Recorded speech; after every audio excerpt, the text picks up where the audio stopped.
করেছেন, সালাম ফেরার পূর্বে তিনি ঋণ থেকে বাঁচতে চেয়েছেন, তখনই তিনি বলেছেন আল্লাহুম্মা ইন্নী আউযু বিকা মিন আযাবি জাহান্নাম, হে আল্লাহ আমি তোমার কাছে জাহান্নামের শাস্তি থেকে বাঁচতে চাই। আউযু বিকা মিন আযাবিল কবর, আমি তোমার কাছে কবরের শাস্তি থেকে বাঁচতে চাই।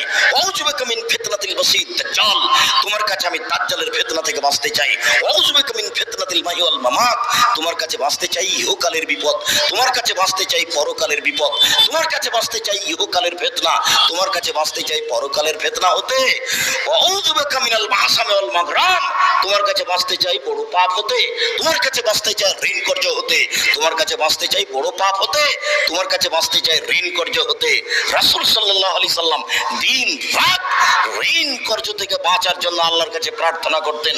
আর আপনি কোটি টাকা ঋণ তুলে অত সাধারণ মনে করেছেন, বিষয়টি অত সাধারণ নয়। রাসূল সাল্লাল্লাহু আলাইহি সাল্লাম 23 বছর জীবনে যখনই তিনি সালাত আদায় করেছেন, সালাম ফেরার পূর্বে তিনি ঋণ থেকে বাঁচতে চেয়েছেন, তখনই তিনি বলেছেন আল্লাহুম্মা ইন্নী আউযু বিকা মিন আযাবি জাহান্নাম, হে আল্লাহ আমি তোমার কাছে জাহান্নামের শাস্তি থেকে বাঁচতে চাই। আউযু বিকা মিন আযাবিল